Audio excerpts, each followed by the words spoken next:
Alright, so I'm replacing this old fan. I'm going to disconnect the power from the old box, and put the new one in. As you can see, there was already one that was replaced actually over there. It's got a Y connector on it, so it's connecting two vent lines and then going out the roof. All this was done by somebody else. Like, say this isn't sealed right. This isn't even sealed or being held up there. Yeah. So I'll make sure I readdress all that when I get the new one in here. Add more tape, seal those seams better, and then do something with that up there, because they had an issue with whoever did this before, that they just stuck it up there and then at some point ended up falling down and just laying in the attic. So they did not secure that properly, and this was actually done by the homeowner. They tied this up to keep it sitting there.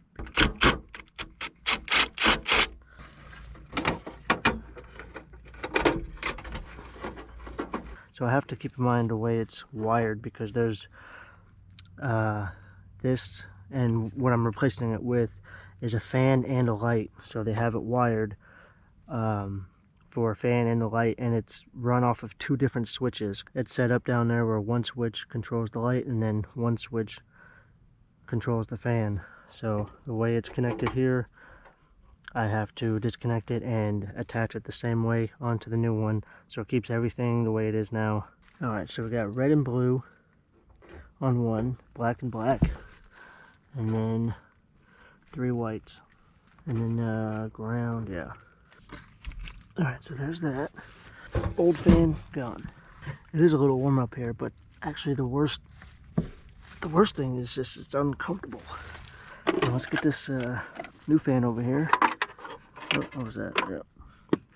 This should go right in the same spot. Now, on the fan, you have one side that's flat, a flange on it, where I can screw to a nailer or something solid. So, that being on this side, obviously, I have to fit up against the nailer they already have there, which this is actually a little bit smaller than what they have, but that cover plate that goes underneath this on the ceiling hopefully covers all that.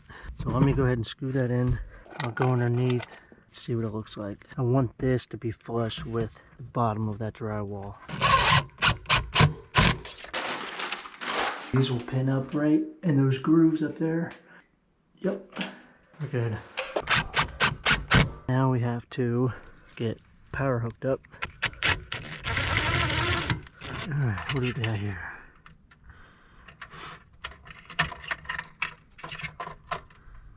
What the heck is all this?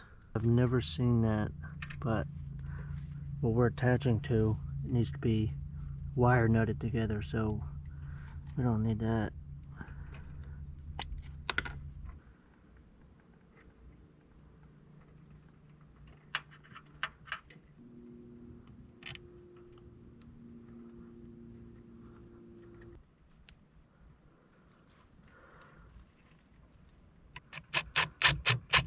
Alright, so it's all connected. I'm going to go down there and test it out. Alright, fan works. Now I'm going to plug this in and try the other switch to see if the light works on this other switch. There it is. I'm going to get electrical tape.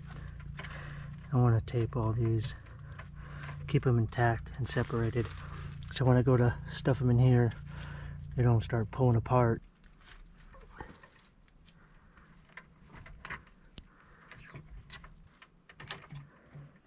Alright, start putting this back in there.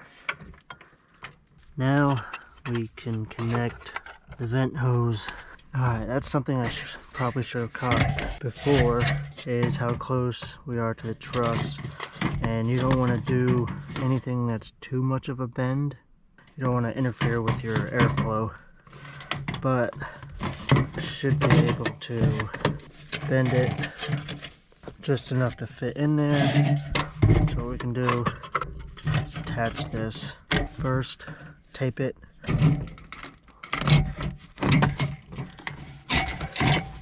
We have this strapping here that's holding it there, so it shouldn't go anywhere. I'll just put a screw in here to keep it from sliding down, and then I'll tape all this to seal that up.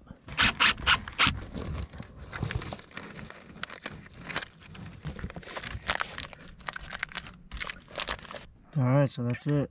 Got all that taped, retaped.